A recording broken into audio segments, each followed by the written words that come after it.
तो hello everyone, welcome back to the channel. कैसे हो आप सब? आई होप सब बढ़िया होंगे, अपनी पढ़ाई काफी अच्छे से कर रहे होंगे। तो हम इस सीरीज के अंदर डीबीएमएस को काफी शॉर्ट में देख रहे हैं। जितना भी हमारा सिलेबस है पूरा कंप्लीट, उसमें से जो हमारे मोस्ट इंपॉर्टेंट टॉपिक हैं जो कि पीवाईक्यूज के अंदर बार बार रिपीट होते हैं, हम उसको इसके अंदर देख रहे हैं। ठीक है, अब तक हमने यूनिट 1 को देख लिया है और मैं ऑलरेडी डीबीएमएस को काफी डिटेल में कंप्लीट सिलेबस और पीवाईक्यूज के साथ करवा चुका हूं वन शॉट्स के अंदर। आपने अगर वो वन शॉट नहीं देखी है तो आपको डिस्क्रिप्शन में मिल जाएगी। अगर आपको डिटेल में पढ़ना है, अगर आपके पास टाइम है, तो आप उन वाली वन शॉट को प्रेफर करो। अगर आपके पास टाइम नहीं है, आपको मोस्ट इंपॉर्टेंट टॉपिक्स पढ़ने हैं, तो आप इन वाली वन शॉट को प्रेफर करना। ठीक, यूनिट 2 के अंदर हम ये जो सारे टॉपिक्स हैं इन्हें देख रहे होंगे डिटेल में। सो यूनिट 2 के अंदर सबसे पहले जो हमारा इंपॉर्टेंट टॉपिक है वो है हमारा relational algebra and relational calculus. पहले हम देखते हैं रिलेशनल अलजेब्रा क्या होते हैं। देखो, दोनों ही ज्यादातर साथ में आते हैं, या अगर अलग अलग आते हैं तो आपको जो मैं बता रहा हूँ इस तरीके से लिख कर आना है। सारे ऑपरेटर्स बताने हैं, उनके साथ उनके एग्जाम्पल्स भी बताने हैं जो मैं आपको बताऊंगा। ठीक है, तो रिलेशनल अलजेब्रा से स्टार्ट करते हैं। ये है क्या? हमने अभी जो पहला यूनिट पढ़ा था उसके अंदर हमने देखे थे कि डीएमएल कमांड्स क्या होते हैं। ठीक है, डीएमएल कमांड्स हमारे यूज होते हैं जब भी हमें कोई भी डेटाबेस को अगर हमें मैनिपुलेट करना है। ठीक है, डेटाबेस मैनिपुलेशन लैंग्वेज। ठीक है, तो हमें जो भी अपडेट करना है, कुछ इंसर्ट करना है, कुछ भी हमें डिलीट करना है, तो हम यूज करते हैं डीएमएल कमांड्स का। जो हमारी डीएमएल कमांड्स होती हैं वो हमारी दो टाइप्स की होती हैं। एक होती है हमारी प्रोसीजरल डीएमएल, एक होती है हमारी नॉन प्रोसीजरल डीएमएल। ठीक है, तो प्रोसीजरल डीएमएल के अंदर हमें ये बताना होता है कि डेटा हमें क्या चाहिए, मतलब कि हमें व्हाट डेटा इज नीडेड।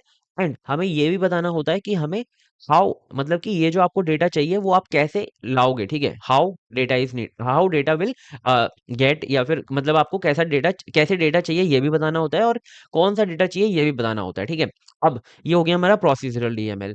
जो हमारा नॉन प्रोसीजरल डीएमएल होता है, इसके अंदर बस हमें ये बताना होता है कि हमें क्या डेटा चाहिए, व्हाट डेटा इज नीडेड। हमें ये नहीं बताना होता कि हाउ वी गेट इट। ठीक है, हमें स्टेप्स नहीं बताने, हमें सिर्फ ये बताना है कि क्या डेटा चाहिए। ठीक है, अब हमें जब भी हमें प्रोसीजरल डीएमएल लिखना होता है, ठीक है, तो हम यूज करते हैं रिलेशनल अलजेब्रा का। ठीक है, इसके अंदर हमें स्टेप बाय स्टेप सारी चीजें बतानी होती है। ठीक है, तो हम यूज करते हैं किसका? रिलेशनल अलजेब्रा का।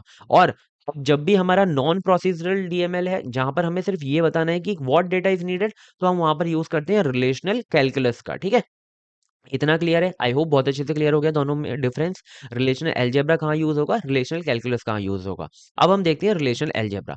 Relational algebra is a procedural query language, जैसा कि मैंने आपको बताया, use to work with the data in relational databases. ठीक है, रिलेशनल डेटाबेसेस का क्या मतलब है?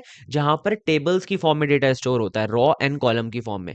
It uses a set of operators, बहुत सारे ऑपरेटर्स ये यूज करता है। यहाँ पर मैंने सारे ऑपरेटर्स आपको एक वन बाय वन बताऊंगा। रिट्रीव करने के लिए, फिल्टर करने के लिए, कंबाइन करने के लिए मल्टीपल डेटास को।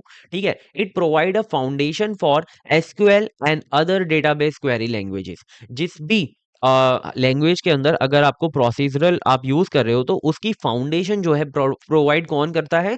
रिलेशनल अलजेब्रा करता है। ठीक है, अब हर एक ऑपरेटर क्या करता है इनपुट में?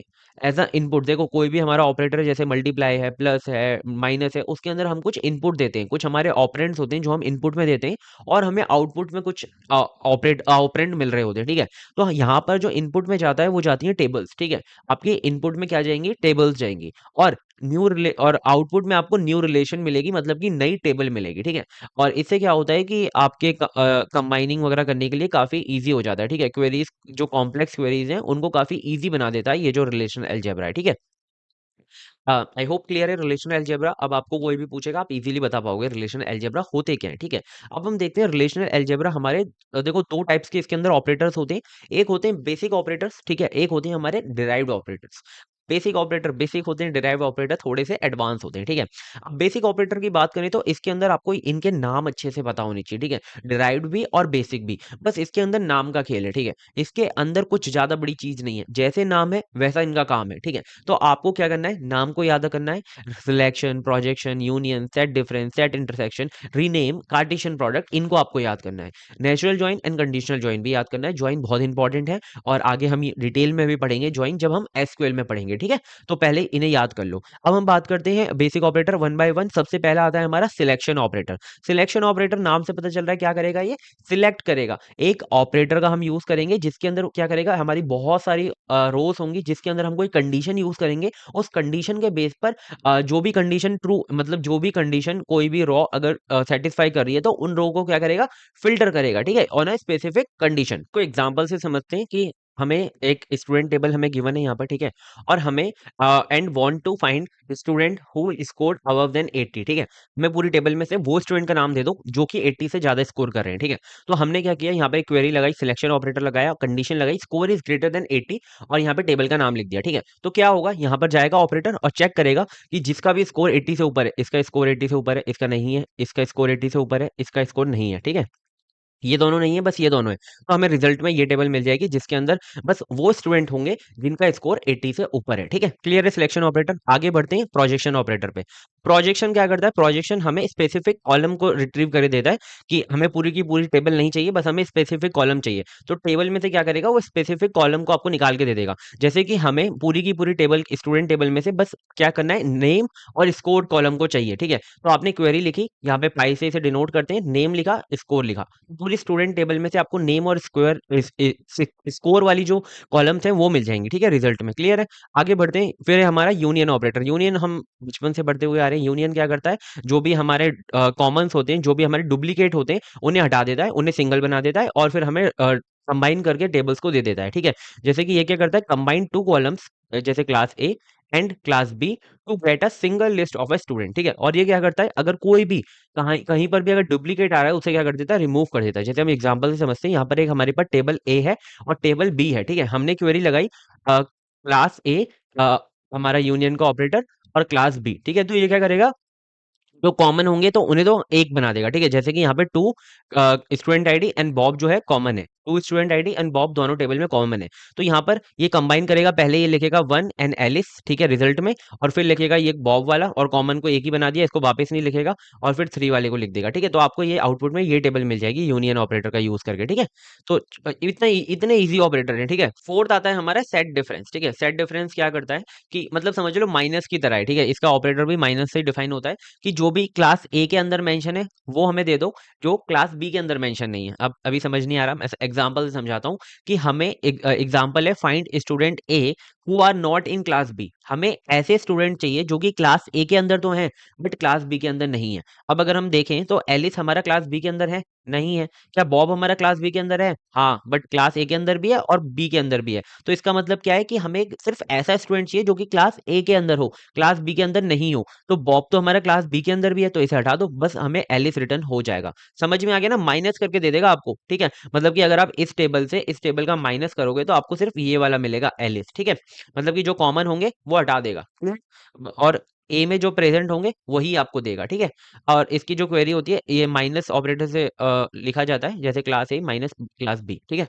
फिफ्थ आता है हमारा सेट इंटरसेक्शन, ठीक है। तो सेट इंटरसेक्शन में क्या होता है कि हमारा जो ऑपरेटर है वो हमें वो रो को रिटर्न करता है जो कि बोथ में कॉमन है, ठीक है। जो मतलब डुप्लीकेट है, कॉमन है दोनों टेबल में, वो हमें रिटर्न करता है, ठीक है। Both table must have same structure, और सब ऑपरेटर के अंदर यही है कि दोनों टेबल का जो स्ट्रक्चर है वो सेम होना चाहिए, ठीक है। Find student who are enrolled in both class A and class B. ऐसे स्टूडेंट को निकाल के दो जो दोनों क्लास के अंदर हो। तो यहाँ पर आप देखोगे बॉब जो है हमारा इसके अंदर भी है, इसके अंदर भी है, बट ये जो एलिस और चार्ली है वो अलग अलग है, ठीक है। तो हमें ये क्या रिटर्न करके देगा, ये वाला जो रिजल्ट में रिटर्न करके देगा टेबल जिसके अंदर बॉब ही मेंशन है और उसका स्टूडेंट आईडी मेंशन है, ठीक है।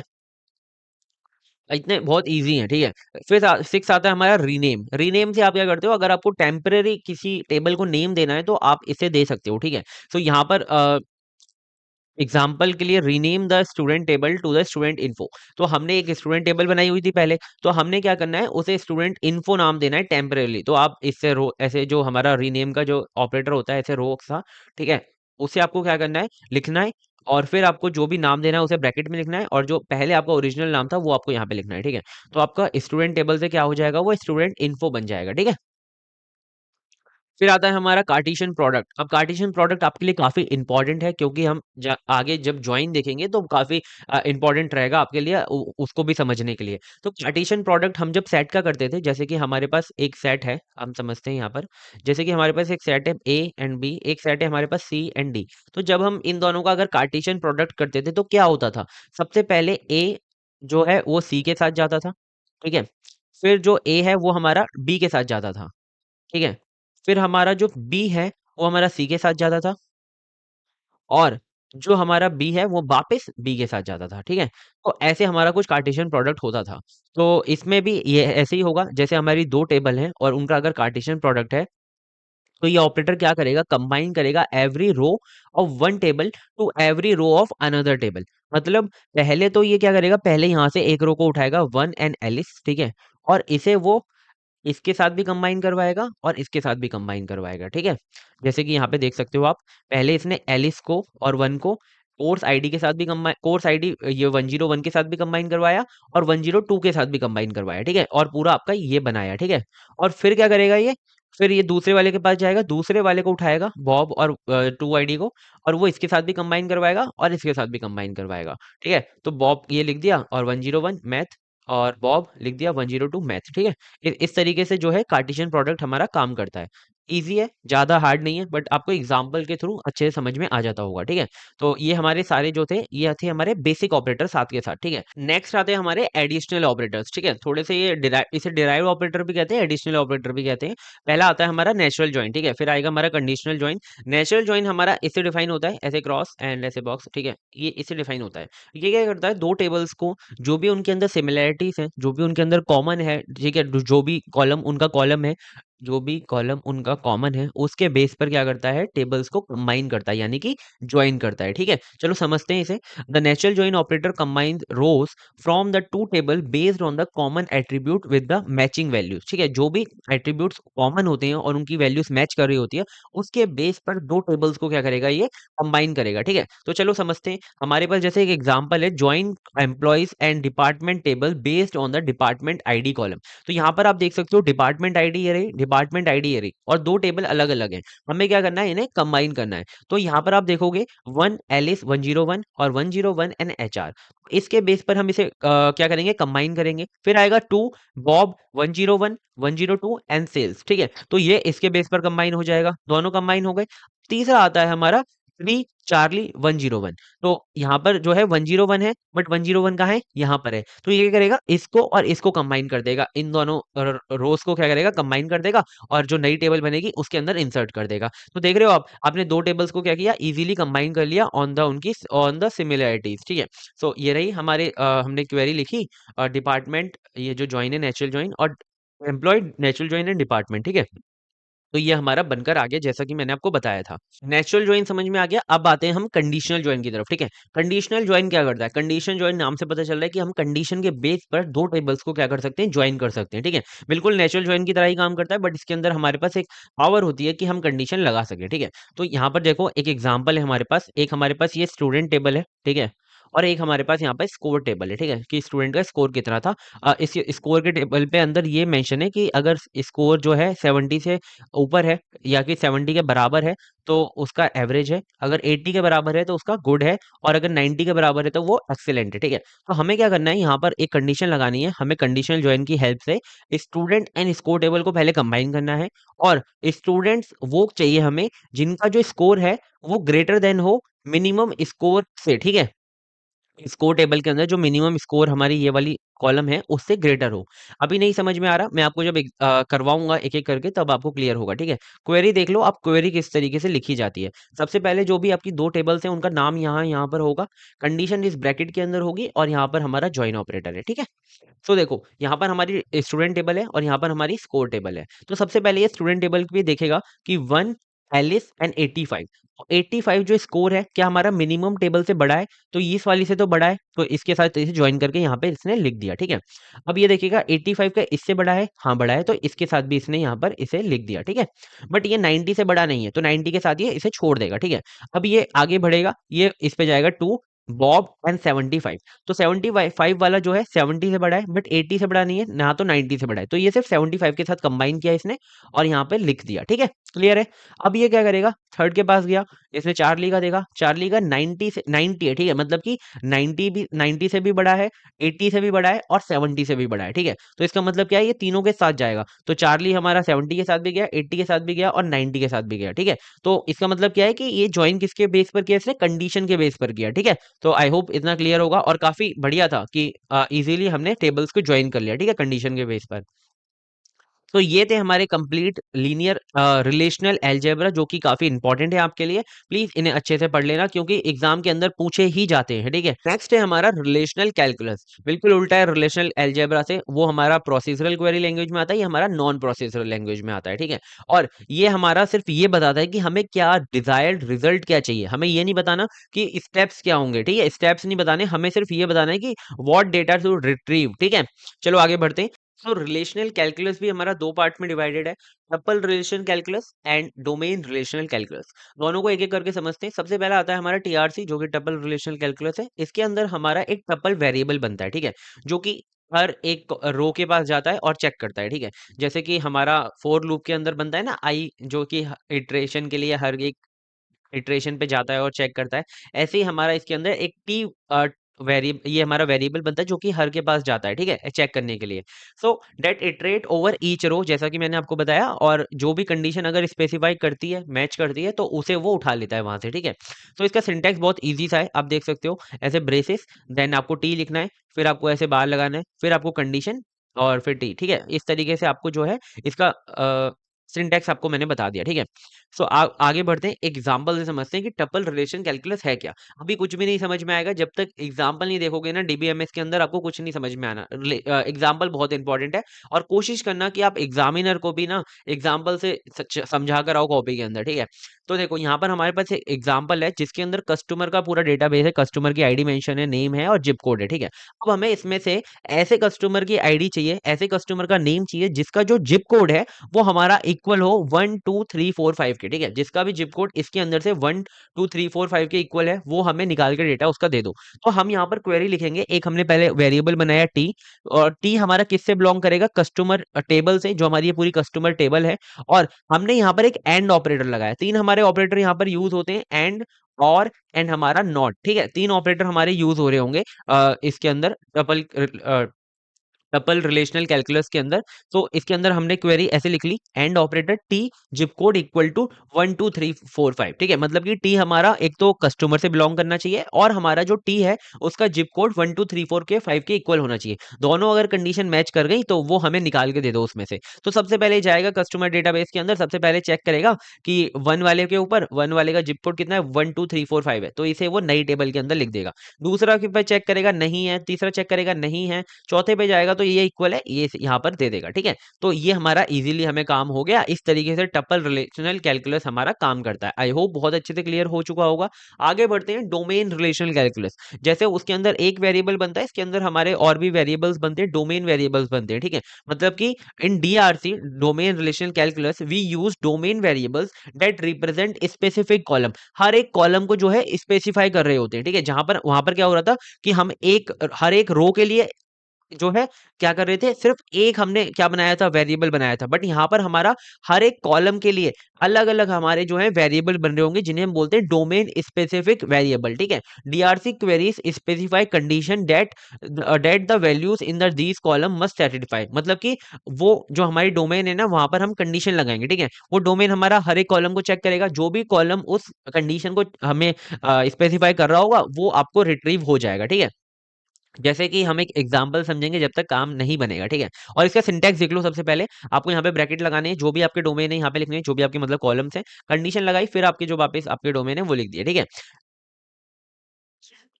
और एग्जांपल देखते हैं, यहाँ पर हमारे पास कस्टमर डेटाबेस है, और सेम काम हम करेंगे जहां पर हमें वो कस्टमर का डिटेल दे दो जिसके अंदर 1 2 3 5 जिप कोड पड़ा हुआ है, ठीक है। तो हम कैसे करेंगे, सबसे पहले हम लिखेंगे क्वेरी। हमने तीन, हमारे अंदर इसके अंदर कितने कॉलम से, तीन कॉलम से। तो एक हो गया ये D1 के लिए, ये हो गया हमारा D1, ये हो गया D2, और ये हो गया D3। तो हमने तीनों डोमेन लिख दिए, ठीक है। फिर से हमने लिखे डोमेन, और वो किससे बिलोंग करने चाहिए, कस्टमर टेबल से बिलोंग करने चाहिए, ठीक है। और हमने एंड ऑपरेटर लगाया, और जो हमारा इसमें से कौन सा डोमेन जिप कोड को स्पेसिफाई कर रहा है, D3 हमारा जो है जिप कोड को स्पेसिफाई कर रहा है। तो हमने क्या किया, यहाँ पे लिख दिया D3 इज इक्वल टू 1 2 3 4। मतलब कि 1 2 3 4 5, यानी कि जिसका भी जो D3 है अगर इक्वल होगा 1 2 3 4 5 के, हमें वो डेटा दे दो। तो हमने ये पहला वाला उठा लिया और लास्ट वाला उठा दिया, क्योंकि इसका जो जिप कोड था वो 1 2 3 4 5 के इक्वल था। ठीक है, तो ऐसे काम करता है हमारा डोमेन रिलेशनल कैलकुलस। तो मैंने आपको दोनों आई होप बहुत अच्छे से समझा दिए, double relational calculus, domain relational calculus. इसके साथ हमारा रिलेशनल जो कैलकुलस है वो खत्म हो गया। ठीक है, relational algebra, relation calculus, I hope बहुत अच्छे से आपको समझ में आ गए होंगे। ठीक है, आगे बढ़ते हैं हमारे एसक्यूएल की तरफ। ठीक है, एसक्यूएल एक हमारी लैंग्वेज है जो कि डेटाबेस की लैंग्वेज है। क्या करती है ये? हमारा जो रिलेशनल डेटाबेस मैनेजमेंट सिस्टम होता है उसके साथ काम करती है। ठीक है, मतलब कि जो हमारा एक्चुअल डेटाबेस है उसके साथ क्या करती है? कम्युनिकेट करती है। रिलेशनल डेटाबेस मैनेजमेंट क्या करता है? वो जो एक्चुअल डेटाबेस है उसके साथ क्या करता है? उसके साथ उसे मैनेज करता है। ठीक है, उसके साथ डिलीट करना, क्रिएट करना, मैनेज करना, ये सारे ऑपरेशन कौन करता है? हमारा रिलेशनल डेटाबेस मैनेजमेंट करता है। ठीक है, अब ये जो रिलेशनल डेटाबेस मैनेजमेंट है वो और जो डेटाबेस है उनके आपस में बातचीत करने के लिए कोई लैंग्वेज तो चाहिए। आप हो, ठीक है, आप अगर किसी बंदे से बात कर रहे हो, ठीक है, आप हो और आपका भाई है, ठीक है, तो आप और आपका भाई आपस में जो भी बात कर रहे हो उसके लिए आप कोई लैंग्वेज यूज कर रहे हो, या तो हिंदी यूज कर रहे हो, इंग्लिश यूज कर रहे हो, या कोई भी आपकी लैंग्वेज यूज कर रहे हो। ठीक है, ऐसे ही रिलेशनल डेटाबेस मैनेजमेंट सिस्टम, जो हमारा डेटाबेस मैनेजमेंट सिस्टम होता है, वो डेटाबेस से बात करने के लिए, कम्युनिकेट करने के लिए, उसे मैनेज करने के लिए किसका यूज करता है? एसक्यूएल लैंग्वेज का यूज करता है। और एसक्यूएल लैंग्वेज का फुल फॉर्म होता है स्ट्रक्चर क्वेरी लैंग्वेज। ठीक है, ये हमारी स्टैंडर्ड लैंग्वेज है जो कि यूज होती है मैनेज करने के लिए, इंटरेक्ट करने के लिए, किसके साथ?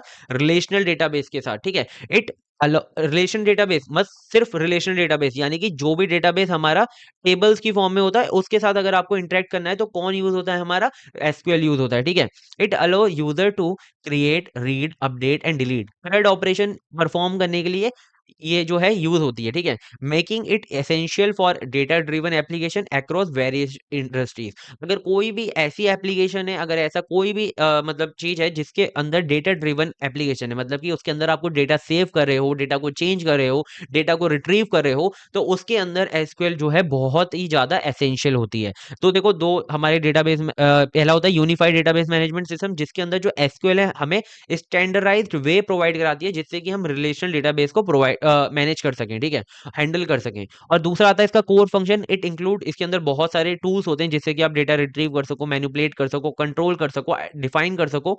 वो कौन करके देता है? हमें एसक्यूएल करके देती है। ठीक है, इसके अंदर हमारी मल्टीपल क्वेरीज होती हैं जिसके हेल्प से आप डेटाबेस को जो है मैनेज कर सकते हो। ठीक है, तो ये था हमारा इंट्रोडक्शन एसक्यूएल का। और एसक्यूएल इतना बहुत है, और मैंने अपनी वन शॉट जो हमारी पहले डिटेल वाली है उसके अंदर बहुत और अच्छे से डिटेल में करवाया हुआ है। ठीक है, बट इतना आपके लिए अभी बहुत है। नेक्स्ट आते हैं हमारी कैरेक्टरिस्टिक्स ऑफ एसक्यूएल। कभी कभी हमारे लॉन्ग क्वेश्चन के अंदर एसक्यूएल को अच्छे से समझाने के लिए आ जाता है, तो आपको एसक्यूएल को आपको कैरेक्टरिस्टिक्स से समझा कर आना है। सबसे पहले हमारा डिक्लेरेटिव लैंग्वेज है। इसके अंदर आपको प्रोसीजरल लैंग्वेज की तरह स्टेप्स नहीं बताने, आपको सिर्फ ये बताना है कि आपको क्या डेटा चाहिए, बस काम खत्म। ठीक है, और ये क्या करता है? Leaving optimization to the database engine, database engine अपने आप देख लेता है, उसको ऑप्टिमाइज कर देता है।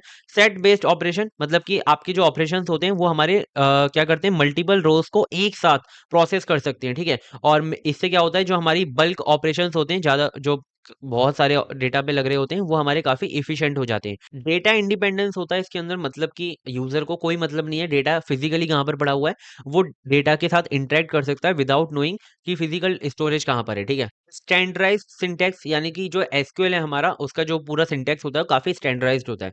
मल्टीपल प्लेटफॉर्म्स वो काम कर सकता है विदाउट चेंजिंग देयर सिंटैक्स। ठीक है, रिलेशनल मॉडल होता है, मतलब कि जो एसक्यूएल क्या किसका किसका यूज करता है? टेबल्स का यूज करता है, रोज एंड कॉलम्स का। ठीक है, जिससे कि हमारा जो डेटा रिलेशनशिप है वो काफी फ्लेक्सिबल हो जाए। ठीक है, ये बिल्कुल थ्योरी कंटेंट था और बहुत ईजी था, आपको पढ़ के ही समझ में आ जाएगा। ठीक है, एडवांटेजेस ये हैं, इजी टू यूज है, पोर्टेबल है, अलग अलग प्लेटफॉर्म प्लेटफॉर्म पे यूज हो जाता है विथ मिनिमल चेंजेस। स्केलेबिलिटी है इसके अंदर, डेटा सिक्योरिटी है, इंटीग्रेशन है, मतलब कि आप इसके अंदर जो अलग अलग प्रोग्रामिंग जो हमारी अलग अलग एप्लीकेशंस होती हैं आप उनका यूज कर सकते हो। और इसके अंदर जो है आपको एक्सेस कंट्रोल का ग्रांट एंड रिवोक जो है कमांड्स मिलती हैं जिससे कि आप एक्सेस कंट्रोल कर सकते हो, कोई भी आपका डेटा जो है विदाउट ऑथराइजेशन जो है यूज नहीं कर सकता। ठीक है, स्केलेबल है, आप बहुत स्मॉल डेटाबेस से लार्ज डेटाबेस तक इसे यूज कर सकते हो, सूटेबल है दोनों के लिए। ठीक है, तो ये थे हमारे एसक्यूएल का पूरा अच्छे से इंट्रोडक्शन, बहुत अच्छे से समझ में आ गया होगा एसक्यूएल है क्या। अब हम बढ़ते हैं हमारे जो एसक्यूएल के डेटा टाइप्स हैं। देखो, मैंने एसक्यूएल को और डिटेल में कराया हुआ है हमारे वन शॉट के अंदर, जिसके अंदर इंडेक्सेस, व्यू, हमारे एसक्यूएल के ऑपरेटर्स, बहुत सारी चीजें हैं। ठीक है, बट यहाँ पर हम सिर्फ इंपॉर्टेंट पढ़ रहे हैं एसक्यूएल के। अब डेटा टाइप्स की तरफ बढ़ते हैं। ठीक है, एसक्यूएल के अंदर जो हमारे डेटा टाइप हैं, like data each column can hold, here are some of the most commonly data types. ठीक है, तो यहाँ पर हमारे पास डेटा टाइप ये बताते हैं कि हर एक जो कॉलम है वो किस टाइप का जो डेटा है वो स्टोर करेंगी। जैसे कि हमारे पास एक कॉलम है नेम। ठीक है, तो नेम नेम के अंदर किस टाइप का डेटा होता है, स्ट्रिंग टाइप का डेटा होता है। एक हमारा कॉलम है रोल नंबर। ठीक है, रोल नंबर के अंदर कैसा डेटा होता है, न्यूमेरिक डेटा होता है। ठीक है, और एक हमारा लाइक डेट है। ठीक है, तो डेट टाइप का डेटा होगा। और एक हम मान लेते हैं कि कोई सैलरी है। ठीक है, तो आपकी सैलरी डेसिमल में भी हो सकती है। ठीक है, तो ऐसे अलग-अलग हमारे डेटा टाइप्स होते हैं, जैसे कि हर प्रोग्रामिंग लैंग्वेज में हमारे डेटा टाइप्स होते हैं, तो इसके अंदर भी हमारे डेटा टाइप्स होते हैं, जो कि ये डिफाइन करते हैं कि हमारी जो कॉलम है, वो किस टाइप का जो डेटा है, वो स्टोर करेगी। तो सबसे पहला हमारा आता है कैरेक्टर टाइप्स। ठीक है, मतलब कि जो हमारे स्ट्रिंग्स जैसे कि हमारे एबीसीडी ये जो होते हैं हमारे, ये होते हैं कैरेक्टर टाइप। ठीक है, सो पहला आता है हमारा वैरचर, दूसरा आता है हमारा कैरेक्टर। वैरचर क्या है, हमारे यहाँ पर वेरिएबल साइज के जो कैरेक्टर्स होते हैं वो स्टोर होते हैं। ठीक है, मतलब कि जैसे कि आपने लिखा वैर कैर 20। ठीक है, और यहाँ पर क्या, और आपने इसके अंदर स्टोर कर दिया लाइक SHA शर्मा। ठीक है, आपने शर्मा स्टोर कर दिया। तो शर्मा का क्या लेंथ है, 2 2 एंड 2। ठीक है, 6 हमारे जो शर्मा का लेंथ है। तो यहाँ पर क्या होगा कि जो सिर्फ 6 ही कैरेक्टर जो है आपके स्टोर होंगे मेमोरी के अंदर। मतलब मेमोरी के अंदर जो साइज है वो सिर्फ 6 जो कैरेक्टर है उनका साइज जो है स्टोर होगा। ऐसा नहीं होगा मेमोरी के अंदर जो है एलोकेशन पूरी 20 की हो जाएगी, सिर्फ 6 की होगी। ठीक है, बट अगर आप जैसे 20 तक लेंथ रखते हो, लाइक आप शर्मा के आगे मेरा जैसे आप कृष्णा लगाते हो इसके अंदर। ठीक है, और जितनी भी है वो 20 तक स्टोर कर सकता है, वेरिएबल वेरिएबल लेंथ में ये स्टोर कर सकता है। और मेमोरी के अंदर जितना आप यूज करोगे उतना ही हमारा जो है एलोकेट होगा।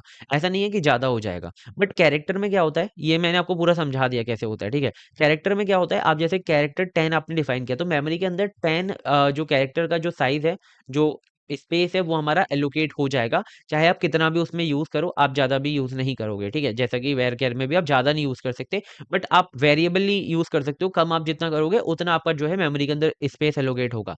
बात करते हैं हमारा न्यूमेरिक टाइप की, तो न्यूमेरिक के अंदर 3 टाइप के आ जाते हैं हमारे, इंट, डेसिमल एंड फ्लोट। ठीक है, तो यहाँ पर इंट के अंदर हमारे जो होल नंबर्स होते हैं, जैसे कि एज हमारी होती है 11 12 10। ठीक है, ये सारे हमारे होल नंबर जो हैं हमारे न्यूमेरिक इंटीजर के अंदर स्टोर होते हैं। और डेसिमल के अंदर हमारे जो पॉइंट वाले नंबर्स होते हैं, फ्लोटिंग पॉइंट्स जो होते हैं हमारे, वो स्टोर होते हैं। ठीक है, डेसिमल के अंदर अगर आपने डेसिमल लिख दिया और आप पहले पी डिफाइन करते हो और एस डिफाइन करते हो। पी के अंदर आप ये डिफाइन करते हो कि प्रिसीजन कितना होगा। ठीक है, टोटल डिजिट कितनी होंगी। और एस के अंदर डिफाइन करते हो कि स्केल कितना होगा आफ्टर द डेसिमल।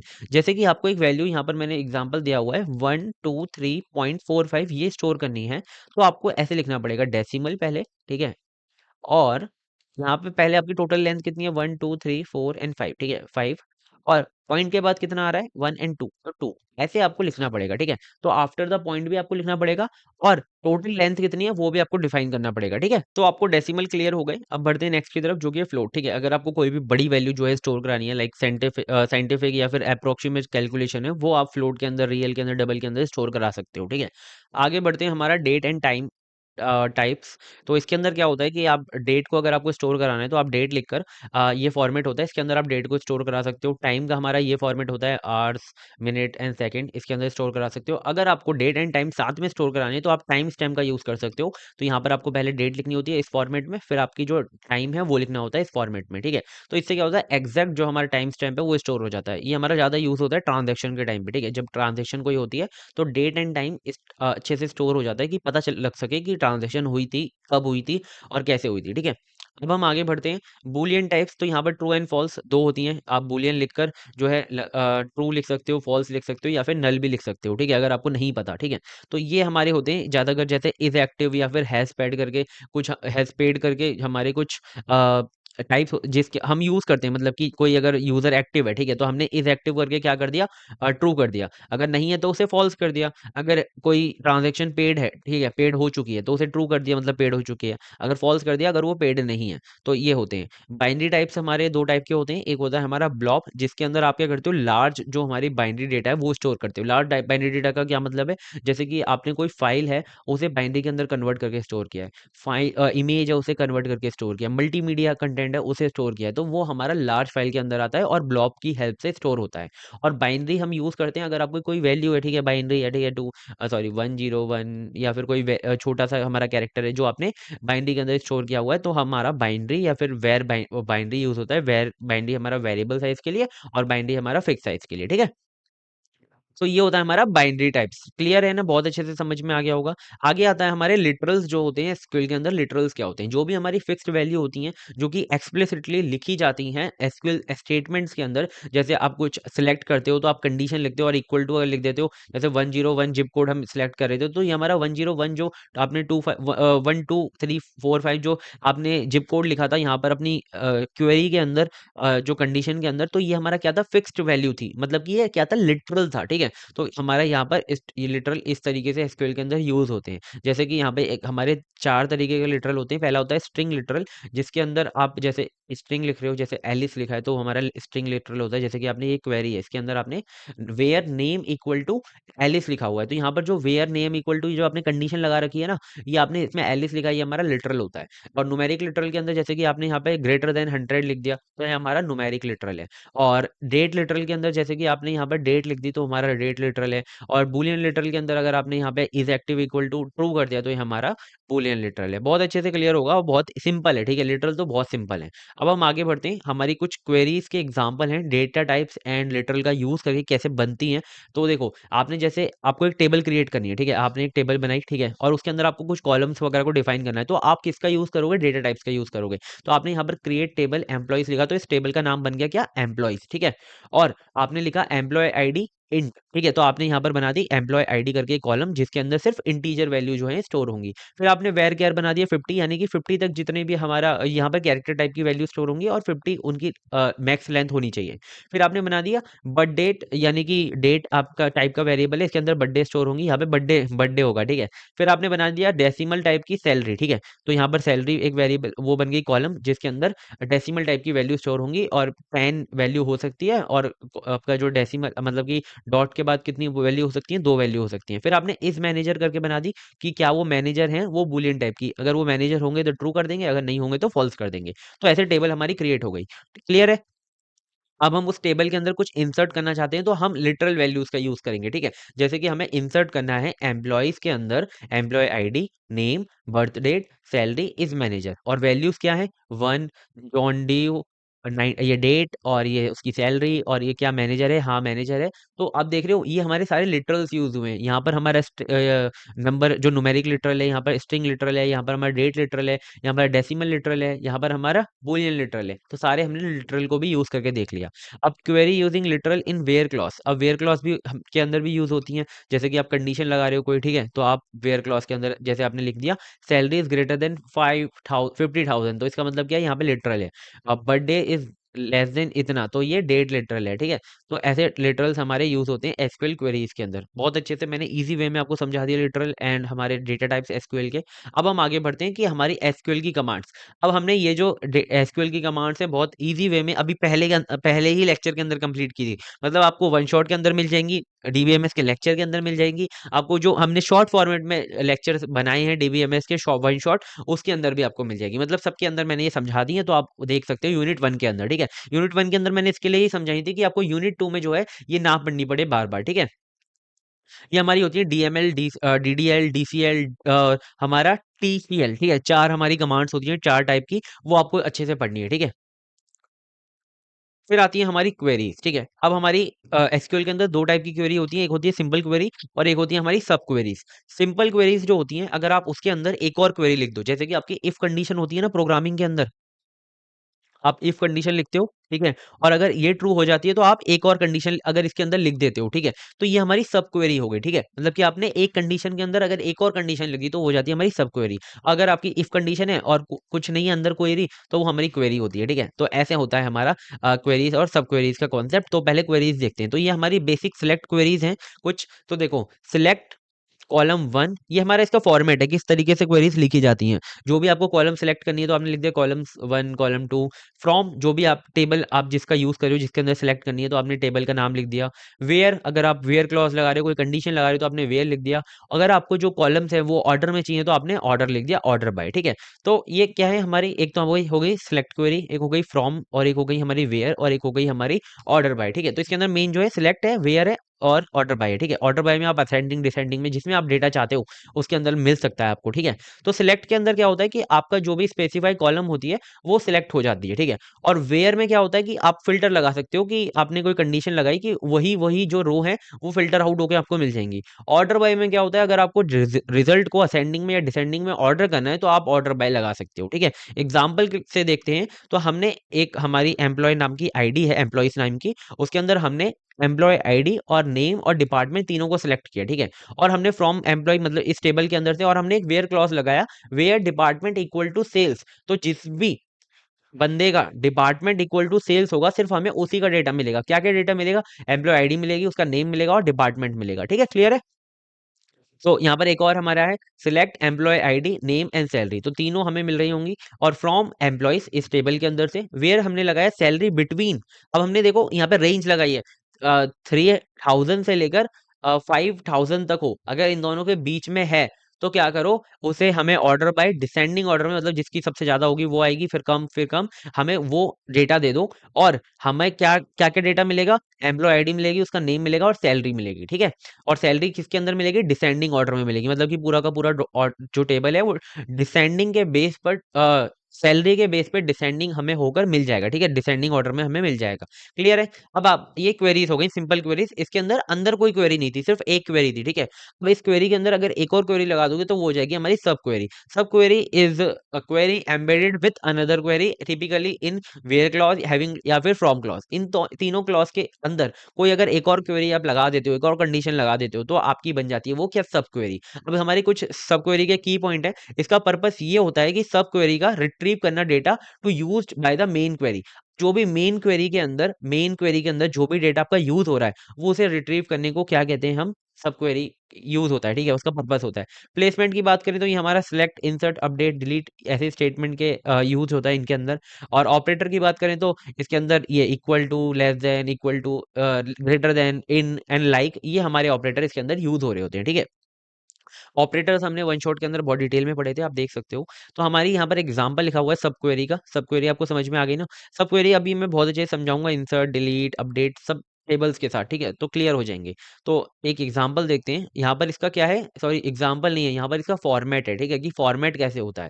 तो देखो पहले आपका सिंपल है सिलेक्ट फ्रॉम, और फिर आया था आपका वेयर। यहाँ पर वेयर भी आ सकता है आपका, ठीक है, और आपका ग्रुप भी आ सकता है, ठीक है। तो आपके अलग अलग जो क्लॉज हैं वो आ सकते हैं। तो आपने वेयर लिखा, और वेयर के अंदर आपने लिखा कॉलम का नेम, और आपने कोई भी ऑपरेटर लगाया जो मैंने ऊपर आपको ऑपरेटर बताया, equal to, less than, greater than, in, like, ठीक है।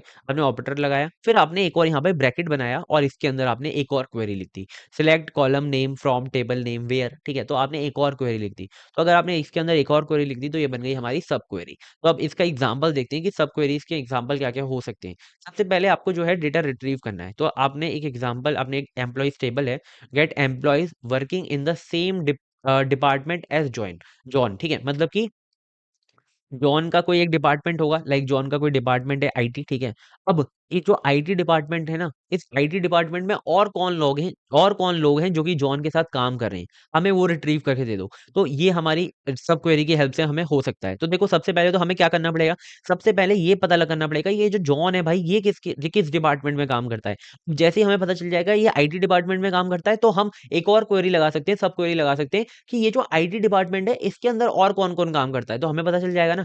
देखो हमें सबसे पहले ये पता करना है कि जॉन किस डिपार्टमेंट में काम करता है, फिर हमें पता लग गया जॉन किस डिपार्टमेंट में काम करता है, तो हमें पता लग जाएगा कि और कौन कौन लोग हैं जो कि इस डिपार्टमेंट में काम करते हैं। तो चलो जल्दी से देखते हैं। आपकी एक क्वेरी है, ठीक है, ये आपकी यहाँ से लेकर यहाँ तक एक क्वेरी है, उसके अंदर एक सब क्वेरी है। तो सबसे पहले क्या चलेगी, हमारी एक सब क्वेरी चलेगी, ठीक है। सब क्वेरी हमारी अंदर वाली जो चलेगी उसके अंदर क्या होगा कि select department from employee where name equal to John. तो आपकी ये जो पूरी की पूरी टेबल है इसके अंदर से आपने डिपार्टमेंट सिलेक्ट किया, और कौन सा किसका डिपार्टमेंट सिलेक्ट किया, जिसका नाम जो है जॉन है।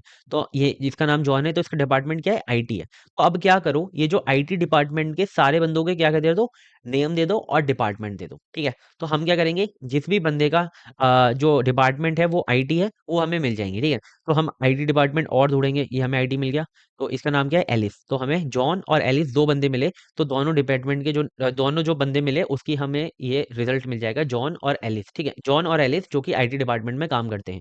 तो बहुत इजीली आई होप समझ में आ गया। एक और बार मैंने जो आपको बताया उसे एक और बार सुनना, ठीक है, तो आपको समझ में आ जाएगा। सबसे पहले ये चला जिसके अंदर आपके वो डिपार्टमेंट सिलेक्ट हुआ जिसके एम्प्लॉय का नाम क्या है, जॉन है। तो आपका ये वाला जो डिपार्टमेंट है वो सिलेक्ट हुआ, जिसके एम्प्लॉय का नाम क्या है, जॉन है। अब आपको यहाँ पर मिल गया क्या, डिपार्टमेंट आईटी, ठीक है, यहाँ पे डिपार्टमेंट मिल गया आईटी, तो वेयर आईटी। तो यहाँ पर एम्प्लॉय टेबल में से नेम और डिपार्टमेंट सिलेक्ट कर लो, जिसका भी डिपार्टमेंट क्या है, आईटी है, ठीक है। तो यहाँ पर हमें दो बंदे मिल गए, एलिस और जॉन और एलिस, जिसका डिपार्टमेंट क्या है, आईटी है। आई थिंक ज्यादा ओवर एक्सप्लेन करने की जरूरत नहीं है, आपको समझ में आ गया।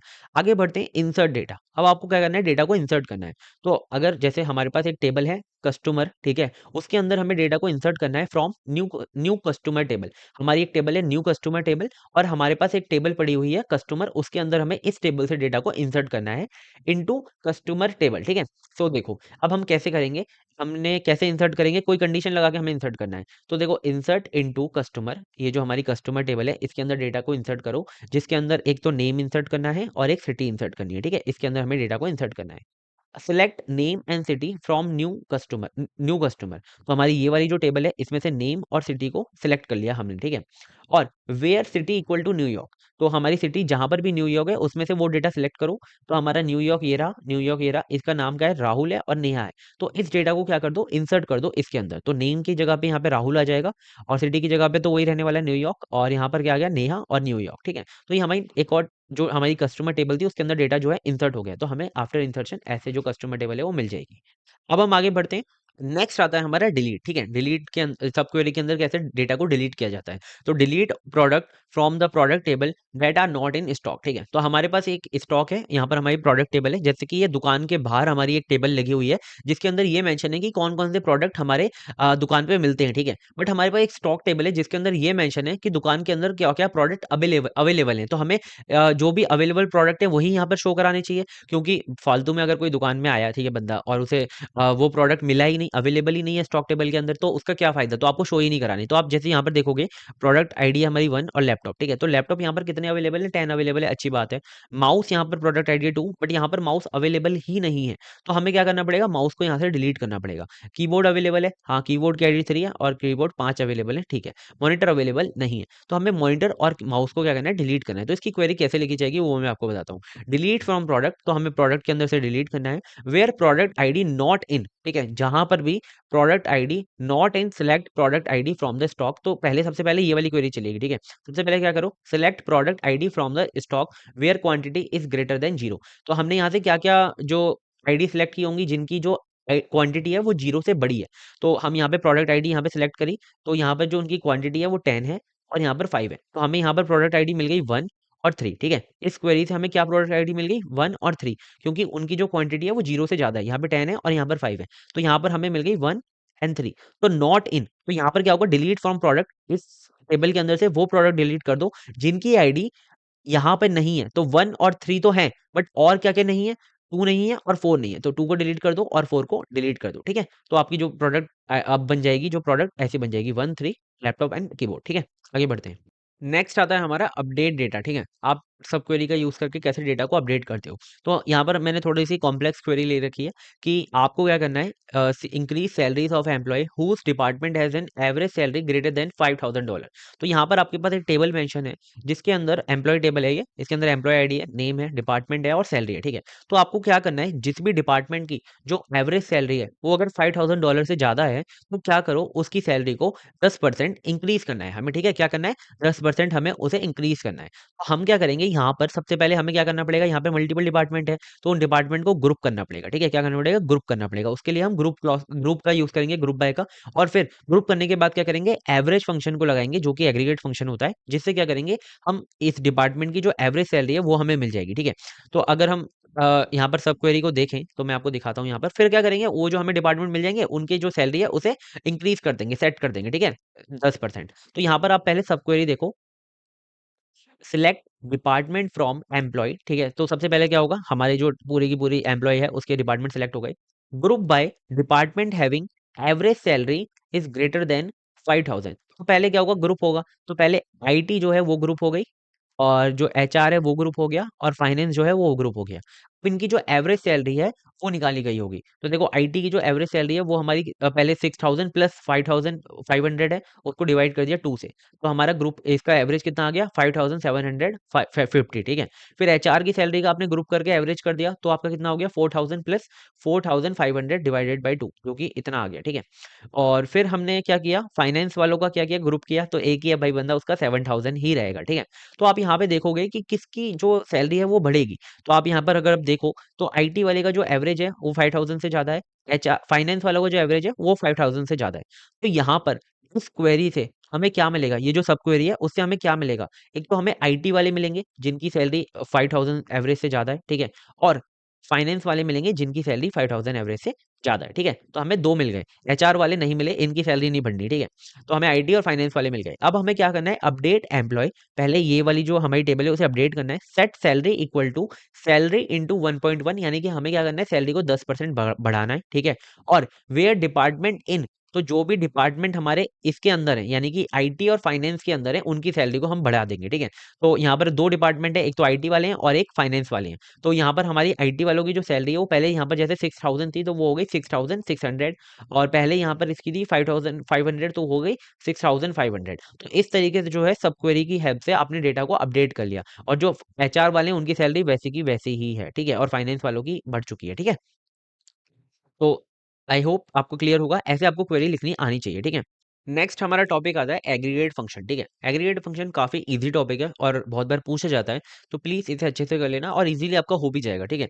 एग्रीगेट फंक्शंस हमारे वो फंक्शंस होते हैं जो कि हमारे एसक्यूएल के अंदर हमें अलाउ करते हैं कि हम मल्टीपल रोज के ऊपर एक साथ कैलकुलेशन परफॉर्म कर सकें, ठीक है। और जो हमारा कैलकुलेशन होने के बाद रिजल्ट आता है वो हमारा एज अ सिंगल वैल्यू भी आ सकता है और ग्रुप रिजल्ट भी आ सकता है, ठीक है। तो एग्रीगेट फंक्शन को समझते हैं। अभी हमने एक एवरेज जो ऊपर यूज किया था वो हमारा एक एग्रीगेट फंक्शन था, ठीक है।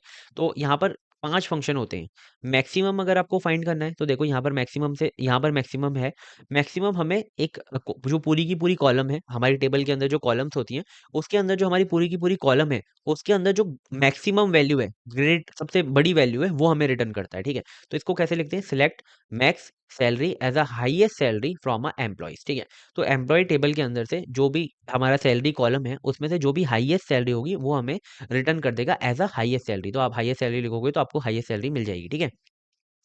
फिर आता है आपका मिनिमम, बिल्कुल सेम होता है मैक्सिमम की तरह, बस यहाँ पर क्या होता है आपको मिनिमम जो सबसे लोएस्ट वैल्यू है वो मिल जाती है। एवरेज के अंदर क्या होता है, आपको एवरेज है वो दे देगा, जैसे कि 1 2 3 आपको एवरेज निकालना है तो 1 + 2 + 3 डिवाइड बाई 3, मतलब कि नंबर ऑफ जितने नंबर्स यहाँ पर वैल्यू हैं उतनी आपको डिवाइड करना होता है और आपको जो है वो वैल्यू मिल जाती है। ऐसे एवरेज काम करता है। तो select average salary as average salary from employees, तो एम्प्लॉयज के अंदर से एम्प्लॉय टेबल के अंदर से जो हमारी सैलरी कॉलम है उसके अंदर क्या करो, एज अ एवरेज सैलरी हमें सारी सैलरीज को एवरेज निकाल के दे दो, ठीक है। ये हमारा एवरेज सैलरी एवरेज काम करता है। फिर आता है हमारा सम फंक्शन। सम हमें क्या करके देता है, बस एडिशन करके देता है, ठीक है। Select sum revenue as a total revenue from the sales, तो आपकी एक सेल्स टेबल है जिसके अंदर से एक हमारा कॉलम है रेवेन्यू, वो आपने यहाँ पर पास किया। तो क्या होगा यहाँ पर जो हमें टोटल रेवेन्यू है एज अ एक वेरिएबल मान लो, टोटल रेवेन्यू हमें मिल जाएगा जो रिवेन्यू है वो सारा एडिशन होने के बाद, ठीक है। फिर आता है आपका काउंट। काउंट बहुत आपको नॉर्मल है, 1 2 3 4 ये काउंट करके देता है, ठीक है। नंबर ऑफ जितने हमारी रोज हैं वो आपको काउंट करके दे देता है। तो सिलेक्ट काउंट ऑल, मतलब यहाँ पर एस्ट्रिक का मतलब होता है all as total employees from employees, ठीक है। तो एम्प्लॉय टेबल के अंदर से जितनी भी हमारे एम्प्लॉय टेबल के अंदर रोज हैं तो हमें वो दे दो, तो हमें काउंट करके पता चल जाएगा कि हमारे पास टोटल एम्प्लॉयज कितने हैं, ठीक है। तो ये होते हैं हमारे एग्रीगेट फंक्शन, बहुत ईजी फंक्शन है। और मतलब ये है कि बस आपको नाम पता होना चाहिए, तो आप इसके बारे में लिख के आ जाओगे। प्लीज ये जो क्वेरीज हैं इनको लिख कर आना, क्योंकि क्वेरीज नहीं लिख कर आओगे तो नंबर अच्छे नहीं मिलेंगे, ठीक है। एग्जाम्पल बहुत इंपॉर्टेंट है। आगे बढ़ते हैं, आता है हमारा एसक्यूएल ज्वाइन। मैंने आपको कहा था हम ज्वाइन आगे डिटेल में पढ़ेंगे। तो देखो एसक्यूएल ज्वाइन क्या करता है, जैसे वहां पर नेचुरल ज्वाइन था, एक हमारा कंडीशनल ज्वाइन था लीनियर रिलेशनल अलजेब्रा के अंदर। तो नेचुरल ज्वाइन क्या कर रहा था, ऑन द कॉमन हमें क्या कर रहा था, जो है कंबाइन करके दे रहा था टू टेबल्स को। और कंडीशनल क्या कर रहा था, कंडीशन के बेस पर हमें कंबाइन करके दे रहा था। तो यहाँ पर भी हमारे अलग अलग ज्वाइंस हैं और अलग अलग बेस पे हमें क्या करते हैं, टेबल्स को कंबाइन करके देते हैं। ज्वाइन है तो इसका मतलब यही है कि हमें वो कंबाइन करके दे रहा होगा, ठीक है। तो SQL joins are used to combine rows from two और मोर टेबल्स, ठीक है। ऐसा नहीं है दो ही हो, दो से ज्यादा भी टेबल हो सकती हैं on a related column. Below are the different, हम अलग अलग टाइप्स पढ़ेंगे विद द सिंपलेस्ट एग्जांपल, ठीक है। तो सबसे पहले हमारा इनर जॉइन। अब इनर जॉइन क्या होता है, हाँ, आप इस देखो, हमारे जो जॉइन होते हैं वो दो टाइप के होते हैं, अगर बेसिक बिल्कुल बताऊं तो inner join and outer join, ठीक है। आगे भी बहुत सारी जॉइन है बट चिंता मत करो, मैं बताऊंगा। इनर जॉइन हम पढ़ेंगे, फिर आउटर जॉइन के अंदर एक होता है हमारा राइट जॉइन और एक होता है हमारा लेफ्ट जॉइन। बट अगर आउटर जॉइन नहीं पूछता है तो आपको डायरेक्टली राइट जॉइन या लेफ्ट जॉइन भी पूछ सकता है, ठीक है। तो वहां पर भी आपको यही लिख कर आने हैं। सबसे पहले हम इनर जॉइन को पढ़ते हैं। तो इनर जॉइन क्या करता है, combine rows from two tables where there is match in the common column. तो आप यहाँ पर एक कंडीशन है कि दोनों टेबल के अंदर एक कॉमन कॉलम होनी चाहिए। तो आप यहाँ पे डिफाइन करते हो कि कौन सी कॉमन कॉलम है, उसके बेस पर दोनों जो टेबल्स हैं उन्हें वो कंबाइन करता है, ठीक है। तो इसका सिंटैक्स देख लो। सबसे पहले सिंटैक्स बहुत इंपॉर्टेंट है, अगर सिंटैक्स याद रहेगा तो आपके जो मार्क्स हैं अच्छे आने वाले हैं, ठीक है। और उसी के हिसाब से तो आप क्वेरी लिखोगे, बिना सिंटैक्स के कैसे लिखोगे। तो देखो, select table one column one, तो जो पहले आपको जो भी डेटा चाहिए, ठीक है, मतलब कि जो भी डेटा आपको प्रिंट करवाना है कंबाइन के बाद, तो आप वो लिखो। जिस भी टेबल का आपको कौन सा कॉलम चाहिए, जैसे टेबल वन का आपको कॉलम वन चाहिए, टेबल टू का आपको कॉलम टू चाहिए, तो आप वो डिफाइन कर दिया, ठीक है। फिर आपको ये लिखना है फ्रॉम टेबल वन। तो पहले टेबल यहाँ पर डिफाइन करनी है। इनर जॉइन कहाँ पे लगेगा, टेबल टू पर। तो टेबल वन यहाँ पर, टेबल टू यहाँ पर, ठीक है, इतना क्लियर है। अब आपको कॉमन जो आपकी कॉलम है, ठीक है, दोनों टेबल के अंदर जो कॉमन कॉलम है आपको वो लगानी है on table one this common column and equal to column two common, table two common column, यानी कि जो कॉमन वाली है वो यहाँ पे लिखनी है। अभी एग्जाम्पल कराऊंगा, क्लियर हो जाएगा, ठीक है। तो यहाँ पर हमारा एक एग्जाम्पल है, जैसे एक हमारे पास स्टूडेंट टेबल है और एक हमारी कोर्स टेबल है। तो दो टेबल हो गई। तो हमें इसके अंदर से क्या चाहिए, हमें स्टूडेंट का एक तो नेम चाहिए, और दूसरी जो कॉलम है हमारी, ये दूसरी जो टेबल है इसके अंदर से हमें स्टूडेंट का कोर्स नेम चाहिए, ठीक है। तो हमने पहले लिखा स्टूडेंट डॉट नेम, तो हमें इस टेबल के अंदर से नेम दे दो, ठीक है, और इस टेबल के अंदर से कोर्स नेम दे दो। तो हमें ये दोनों मिल जाएंगे। किसके बेस पे मिलेंगे वो हम देखेंगे। फ्रॉम स्टूडेंट, तो हमने ये स्टूडेंट पहले लिख दिया, पहली टेबल का नाम। इनर जॉइन हमें किस पे अप्लाई करना है, इस पे कोर्स पे, तो हमने यहाँ पर लिख दिया, ठीक है। और जहां पर भी स्टूडेंट का जो रोल नंबर है वो कोर्स के अंदर जो रोल नंबर है उसके इक्वल हो, ठीक है। तो ये जो रोल नंबर है अगर इक्वल है तो हमें दोनों को कंबाइन करके दे दो। तो हम अगर देखें तो रोल नंबर यहाँ पर वन है और यहाँ पर वन है, तो हमें क्या मिलेगा, पहले एक टेबल बनेगी हमारी, उसके अंदर जॉन होगा, ठीक है, और फिर हमारा क्या होगा, मैथ होगा, ठीक है। तो हमारे इसके रोल नंबर के बेस पर एक हमारा एंट्री हो गई। दूसरा टू आया यहाँ पर, और यहाँ पर भी टू आया, तो यहाँ पर एलिस आएगा, ठीक है, और यहाँ पर फिजिक्स आएगा, ठीक है।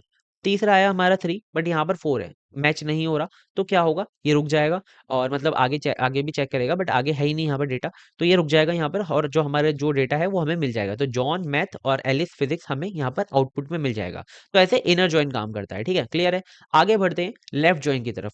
तो मैंने आपको बताया था दूसरा हमारा आउटर जॉइन होता है। आउटर जॉइन के अंदर दो होते हैं, एक होता है लेफ्ट जॉइन, एक होता है राइट जॉइन। तो लेफ्ट जॉइन क्या होता है, राइट जॉइन क्या होता है, वो हम देखते हैं। तो देखो, और एक हमारा फुल जॉइन भी होता है, वो हम आगे देखेंगे, ठीक है। तो लेफ्ट जॉइन कैसे काम करता है पहले हम वो देखते हैं। तो देखो, लेफ्ट जॉइन के अंदर क्या होता है ना, कि हम डिफाइन कर सकते हैं कि किस मतलब कि जैसे यहाँ पर क्या हो रहा था, ऊपर क्या हो रहा था हमारा इनर जॉइन के अंदर, आप देखोगे यहाँ पर इनर जॉइन के अंदर हमारा जो डेटा मेंशन नहीं था। जैसे कि डेटा यहाँ पर थ्री जो था वो तो था, बट जो थ्री है वो यहाँ पे नहीं था। थ्री यहाँ पे नहीं था, तो हमने क्या किया, थ्री वाले को भी छोड़ दिया और फोर वाले को भी छोड़ दिया। बट हम आउटर जॉइन के अंदर ये डिफाइन कर सकते हैं कि अगर थ्री हमारा जो है यहाँ पर तो है, बट यहाँ पे नहीं है, तो आप इस वाले को छोड़ो, बट इस वाले को तो उठा लो, ठीक है। इस वाले को आप उठा सकते हो। कैसे करेंगे अभी मैं और समझाता हूँ। लेफ्ट जॉइन को पढ़ते हैं, ठीक है। Return all rows from the left table. तो जो लेफ्ट टेबल है हमारी, मतलब जो हमारी टेबल वन है, उसके अंदर से तो आपको सारी की सारी रो उठानी है, ठीक है। और and match rows from the right table. आपने क्या करना है, जो लेफ्ट रो है उसके अंदर से सारी की सारी रो उठानी है, और राइट टेबल में से सिर्फ वो रो उठानी है जो कि मैच कर रही हो। जैसे इनर जॉइन के अंदर हमने सिर्फ वो रो उठाई थी दोनों टेबल की जो कि मैच कर रही थी। बट लेफ्ट जॉइन में क्या करना है, सिर्फ आपको जो लेफ्ट जॉइन है उसके अंदर से तो सारी की सारी रो उठानी है, और जो हमारा राइट टेबल है उसके अंदर से सिर्फ जो मैच कर रही है उनको उठानी है, ठीक है। चलो जल्दी से समझते हैं। इसका सिंटेक्स देख लो आप, बिल्कुल सेम सिंटेक्स है, ठीक है। आपको सबसे पहले बस यहाँ पर क्या था, इनर जॉइन की जगह क्या आ गया, लेफ्ट जॉइन आ गया है, ठीक है।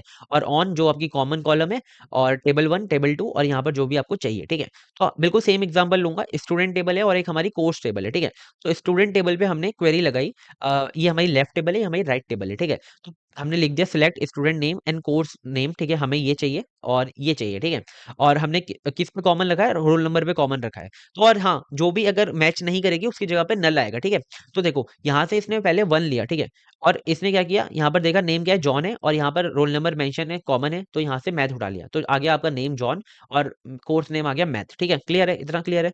अब टू में क्या हुआ, टू से इसने एलिस को उठा लिया, यहाँ पर देखा क्या कॉमन है, हाँ कॉमन है, तो इसने यहाँ से फिजिक्स को उठा लिया, फिजिक्स लिख दिया। बट यहाँ पर इसने देखा कि थ्री एंड बॉब, बॉब पड़ा हुआ है, इसने बॉब को उठा के डायरेक्टली रख लिया। ये मैच वैच नहीं देखेगा, लेफ्ट जो टेबल है उसका मैच वैच नहीं देखेगा, ये डायरेक्टली देखेगा कि क्या है, हाँ है, तो उठाया और रख दिया। ठीक है, अब ये देखेगा कि अब जो रोल नंबर 3 है वो यहाँ पर है, रोल नंबर 3 यहाँ पे नहीं है, तो इसे ये कैंसिल कर देगा, यहीं पे रुक जाएगा, आगे चेक करेगा कि नहीं है, पर यहाँ पे डेटा खत्म हो गया। ठीक है, तो यहाँ पर ये इसे नहीं उठाएगा, और जो बॉब है उसके लिए उसे कोई भी कोर्स नेम मिला ही नहीं, तो उसकी जगह पे क्या रख देगा, नल रख देगा। ठीक है, इतना क्लियर है। लेफ्ट ज्वाइन से क्या होता है कि जो लेफ्ट वाला है वो डोमिनेट करता है, और जो राइट वाला है भाई वही आता है जो कि कॉमन है। क्लियर है। अब हम पढ़ेंगे राइट ज्वाइन। जैसे हमने इसके अंदर लेफ्ट के लिए पढ़ा, बिल्कुल राइट ज्वाइन के लिए राइट के लिए होता है सेम टू सेम, बिल्कुल सेम टू सेम। ठीक है, बट देखो यहाँ पर क्या है, राइट ज्वाइन है, बिल्कुल सेम टू सेम होगा, बस क्या होगा कि हमारा जो लेफ्ट वाला है वो सिर्फ कॉमन आएगा, और जो राइट वाला है वो सारे के सारे आएंगे। और राइट वाले के लिए अगर आपको वैल्यू नहीं मिली तो उसकी जगह पे नल रख दोगे आप। ठीक है, तो ये इसका सिंटेक्स होता है बिल्कुल सेम टू सेम लेफ्ट की तरह। और एग्जाम्पल से आप समझ पाओगे कि वहां पर क्या था कि हमारा जो बॉब था भाई आ चुका था, बट यहाँ पर बॉब जो है उसे निकाल के फेंक दिया है। यहाँ पर जो है केमिस्ट्री आ चुका है। ठीक है, बस केमिस्ट्री के लिए कोई नेम नहीं है, तो वहां पर हमने नल रख दिया। तो राइट ज्वाइन ऐसे लगाया जाता है। ठीक है, राइट जो टेबल है वो डोमिनेट करेगी यहाँ पर, और जो लेफ्ट टेबल है उसके सिर्फ वो डेटा आएंगे जो कि कॉमन है। ठीक है, ये समझ में आ गया। अब देखो, लेफ्ट जॉइन समझ में आया, राइट जॉइन समझ में आया। राइट जॉइन में राइट डोमिनेट कर रहा था, लेफ्ट जॉइन में लेफ्ट डोमिनेट कर रहा था। अब आएगा हमारा फुल जॉइन। फुल जॉइन में क्या होता है भाई, दोनों बंदे आ जाते हैं और दोनों डोमिनेट करते हैं, मतलब लेफ्ट वाले के भी सारा डेटा होगा, राइट वाले का भी सारा डेटा होगा, बट लेफ्ट वाले का जो डेटा कॉमन नहीं है, या फिर राइट वाले का जो डेटा कॉमन नहीं है, उसकी जगह पे हम क्या करेंगे, उसकी जगह पे नल रख देंगे। क्या रख देंगे, नल रख देंगे। तो देखो फुल जॉइन के अंदर क्या हो रहा है, हमारी एक टेबल है और बिल्कुल सेम है, देखो लो। बस जैसे हमने यहाँ पर inner join, left join, right join लिखा था, बस आपने वो लिखा है फुल जॉइन। ठीक है, और अब हम इसका एग्जांपल देखते हैं। तो एग्जांपल में आउटपुट, ये जो हमारे ऊपर के दो टेबल थी, स्टूडेंट टेबल और कोर्स टेबल, अगर हम इस पे फुल जॉइन लगाएंगे तो देखो लेफ्ट जॉइन के अंदर क्या आ रहा था, यहाँ पर बॉब आ रहा था। ठीक है, और यहाँ पे नल आ रहा था। बट अगर हमने राइट जॉइन लगाया था तो क्या हो रहा था, यहाँ पर केमिस्ट्री आ रहा था और यहाँ पे नल आ रहा था। तो जो लेफ्ट जॉइन था उसके अंदर यहाँ पर बॉब आ रहा था, तो बॉब के सामने क्या आ रहा था, नल आ रहा था। तो फुल जॉइन के अंदर ये तो आएगा ही, और ये भी आएगा। ठीक है, दोनों के दोनों आएंगे फुल जॉइन के अंदर, मतलब कि दोनों के दोनों डोमिनेट करेंगे। देखो हमारे इसके अंदर बॉब भी आ रहा है और यहाँ पर केमिस्ट्री भी आ रही है, बट दोनों के सामने क्या आ रहा है, नल आ रहा है। क्यों, क्योंकि कॉमन वैल्यू मिली नहीं।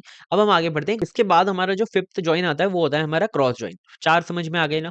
क्रॉस जॉइन क्या करता है, क्रॉस जॉइन आपको कार्टेशियन प्रोडक्ट देता है दो टेबल का, combining each row from table 1 with every row from the table 2। मतलब कि जैसे आपको कार्टेशियन प्रोडक्ट का पता है ना, हर एक के साथ आपको रखना है और आपको रिटर्न करना है। इसका सिंटेक्स देख लो, बहुत इंपॉर्टेंट है। आपको जो भी कॉलम चाहिए आउटपुट में, तो आपने लिख दिया table 1 dot column 1 and table 2 dot column 2। तो आप जो भी आपको चाहिए वो, और from table 1 cross join table 2। ठीक है, कोई कंडीशन वगैरह नहीं है, ये बस लगाएगा और काम करेगा। ठीक है, बस कार्टेशियन प्रोडक्ट करेगा। ठीक है, तो देखो हमारे पास दो टेबल है, एग्जांपल से ज्यादा अच्छे से समझ में आता है।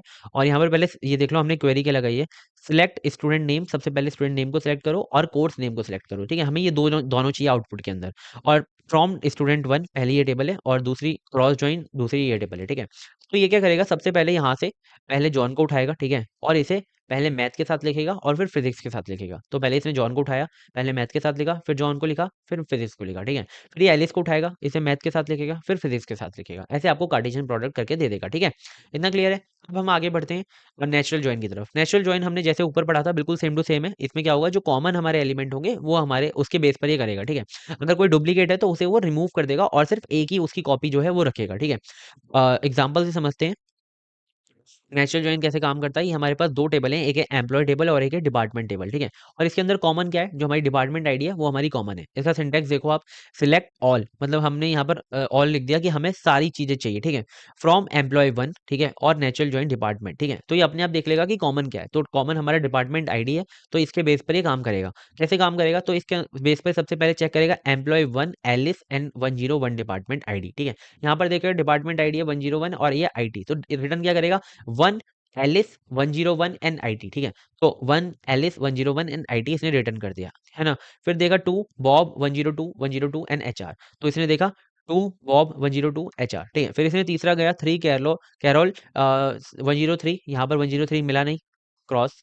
ठीक है, और यहाँ पर देखा 101 है और कोई भी इसके अंदर है ही नहीं 101 या 103 दोनों के अंदर कॉमन, तो यहाँ पर ये रुक जाएगा। तो ये दोनों आपके प्रिंट कर दिए, आउटपुट के अंदर आपका ये आ गया। ये होता है हमारा नेचुरल जॉइन। नेचुरल जॉइन तो हमने ऊपर भी पढ़ा था, बहुत ईजी है, ठीक है। तो रिलेशनल हमारा जो अलजेब्रा था उसके अंदर हमने पढ़ा था। तो नेचुरल जॉइन क्लियर है, क्रॉस जॉइन आपका क्लियर है, फुल जॉइन आपका क्लियर है, ये सारे जॉइंस आपको क्लियर होंगे, ठीक है। अब हम आगे बढ़ते हैं, जॉइंस बहुत अच्छे से पढ़ लेना और एग्जांपल के साथ समझा के आना ना पेपर के सिंटेक्स के साथ, ठीक है। नेक्स्ट टॉपिक आता है हमारा व्हाट इज ट्रिगर, ठीक है। ट्रिगर्स क्या होते हैं? तो ट्रिगर क्या होता है? A trigger is a special kind of stored procedure that is executed automatically when a specific event such as insert, update, delete, अगर कोई भी इवेंट अगर आपका अकर होता है तो क्या होगा, अपने आप जो ट्रिगर है वो ऑटोमेटिकली एग्जीक्यूट हो जाएगा।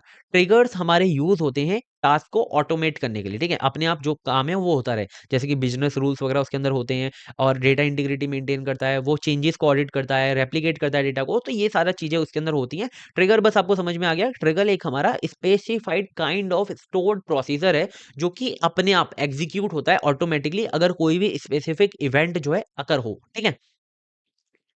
तो आगे बढ़ते हैं, टाइप्स ऑफ ट्रिगर।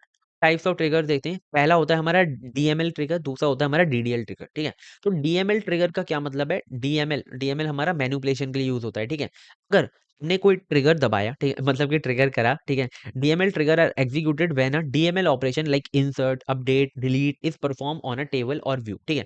किसी टेबल पे या फिर व्यू पे अगर कोई भी ऐसा जैसे कि डीएमएल कमांड, जैसे कि इंसर्ट, डिलीट या फिर अपडेट, अगर ऐसी कोई कमांड हमारी एग्जीक्यूट होती है, तो ये वाला जो हमारा ट्रिगर है ना, डीएमएल डीएमएल जो हमारे ट्रिगर्स होते हैं वो हमारे एग्जीक्यूट होते हैं, ठीक है।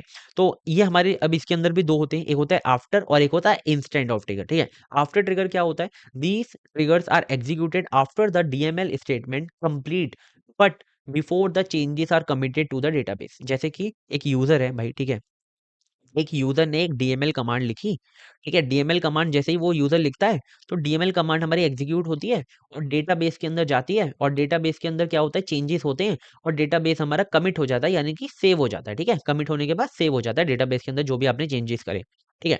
अब डीएमएल कमांड किसी यूजर ने लिखी और वो जाकर एग्जीक्यूट हुई, ठीक है। जैसे कि यहाँ पे क्या लिखा हुआ है, these trigger are executed after the DML statement complete. तो यहाँ पर क्या है कि डीएमएल कमांड किसी यूजर ने लिखी और वो डेटाबेस के अंदर क्या हुई, हुई जो भी उसने कमांड लिखी उसके हिसाब से डेटाबेस चेंज हुआ। बट अभी जो है हमारे डेटाबेस के अंदर क्या हुआ है, कमिट नहीं हुआ है, मतलब कि डेटाबेस हमारा चेंज नहीं हुआ है, सेव नहीं हुआ है, ठीक है। तो उससे पहले हमारा एक ट्रिगर परफॉर्म होगा, ठीक है। डीएमएल लिखने के बाद डेटाबेस के कमिट होने से पहले, मतलब कमिट होने से पहले एक हमारा ट्रिगर अकर होगा जो कि यहाँ पर होगा, ठीक है। उसको हम कहते हैं आफ्टर ट्रिगर, ठीक है। मतलब कि डीएमएल कमांड जब हमारी डेटाबेस पे चल जाएगी बट कमिट नहीं होगी, उससे पहले हमारा जो ये जो ट्रिगर है वो हमारा परफॉर्म होता है। क्लियर है? अब हमारा आता है instant of trigger. These trigger replace the triggering DML action like हमारे insert, update, delete with a different action defined in the trigger body. मतलब कि आप अगर किसी यूजर ने इंसर्ट लिखा, ठीक है, और आपने पहले से ही कोई ऐसा ट्रिगर जो है लिखा हुआ है इंस्टेंट ऑफ ट्रिगर, ठीक है। तो आपने एक इंस्टेंट ऑफ ट्रिगर लिखा हुआ है इंसर्ट की जगह पे, ठीक है। तो जैसे ही कोई भी यूजर अगर इंसर्ट करेगा तो जो भी वो इंसर्ट के अंदर लिखेगा, वो जो लिखा है उसने वो हमारा सारा रिप्लेस हो जाएगा जो भी आपने पहले से इस वाले ट्रिगर के अंदर लिखा हुआ है जो कि इंस्टेंट की जगह चलने वाला है, तो वो हमारा इससे रिप्लेस हो जाएगा और जो आपने इंसर्ट की जगह पे ट्रिगर में लिखा हुआ है वो हमारा चल जाएगा, ठीक है। तो ये होता है हमारा क्या, इंस्टेंट ऑफ ट्रिगर। अब आता है हमारा डेटा डेफिनेशन ट्रिगर। तो देखो डीडीएल ट्रिगर हमारे दो तरीके के देखो डीडीएल कमांड्स होती है हमारी, create, alter, drop, grant, revoke या फिर अपडेट करने के लिए हमारी सारी होती है, ठीक है। मतलब कि हमारा जो स्ट्रक्चर होता है वो डिफाइन होता है डीडीएल कमांड से। तो यहाँ पर हमारी दो कमांड होती है, एक होती है हमारी दो ट्रिगर होते हैं, एक होता है हमारा डेटाबेस और एक होता है हमारा सर्वर स्कोप डीडीएल ट्रिगर, ठीक है।